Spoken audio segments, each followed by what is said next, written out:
Salut à toi et bienvenue sur la chaîne de Trélisteria pour cette première vidéo de test. Et donc pour cette première fois, je vais t'apprendre à préparer des super crosses à la sauce Salomon.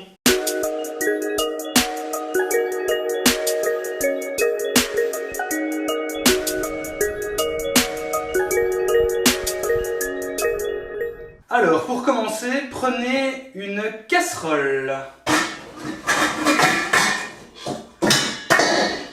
Casserole. Deuxièmement, prenez une sneakers. Quand on dit une sneakers, c'est genre une basket de tous les jours pour les jeunes quoi en fait. Bon, plus elle est bizarre et mieux c'est hein. Deuxièmement, prenez une speed cross. On parle pas de la vieille speed cross 4 là, tu vois celle qui est carrément une brique quand tu l'as au pied. On parle ici de la speed cross 5, la nouvelle, donc celle qui est un peu plus souple, un peu plus dynamique, un peu plus amortie. Ajoutez le tout dans la casserole.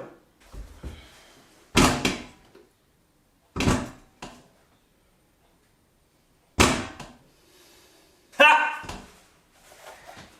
Une petite speed cross et une petite sneakers.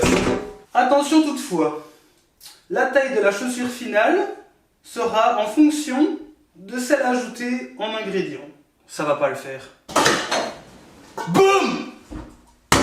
The casserole!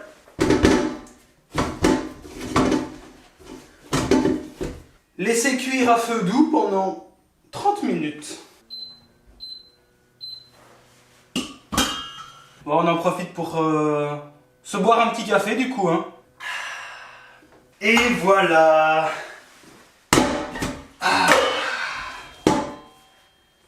Une belle petite super cross.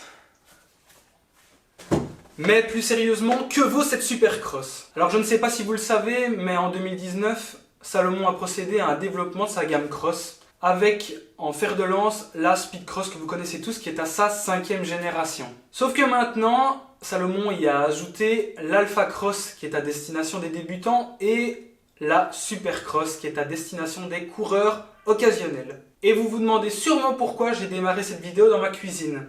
Eh bien je voulais illustrer ce mélange entre une speed cross et une chaussure de tous les jours, une sneakers. Et c'est clairement ce que Salomon a voulu montrer ici. D'ailleurs, si vous regardez le spot publicitaire de la marque, sur le modèle, vous verrez qu'elle a été intégralement, presque intégralement, tournée en ville. Et c'est ce que je fais, moi je la porte tous les jours sur un jeans et ça donne vraiment un style. Parce que cette chaussure est à destination des citadins. Oui, oui, des citadins. Elle est censée pouvoir t'emmener de là,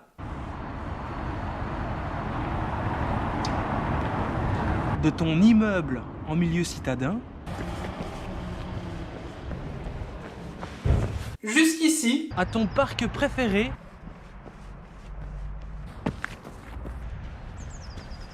mais on va pas se le cacher, son terrain de jeu favori, c'est bien celui-là. C'est ici, c'est la forêt, c'est les arbres, la nature, la boue, le gras. Parce que le gras, c'est la vie.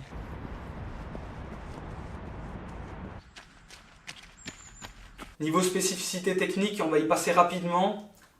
La chaussure pèse 310 grammes en taille 42. Moi, en 44 ici, je l'ai pesée à 328 grammes. C'est une chaussure assez lourde, mais on va pas se le cacher, sa cible, c'est pas le dynamisme, c'est clairement le confort. Et c'est vraiment un de ses points forts, le confort.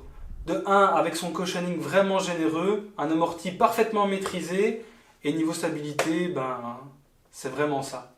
Pour ce qui est de l'accroche, elle fait clairement honneur à son nom Cross, avec cette semelle contact grip et ses crampons de 5 mm.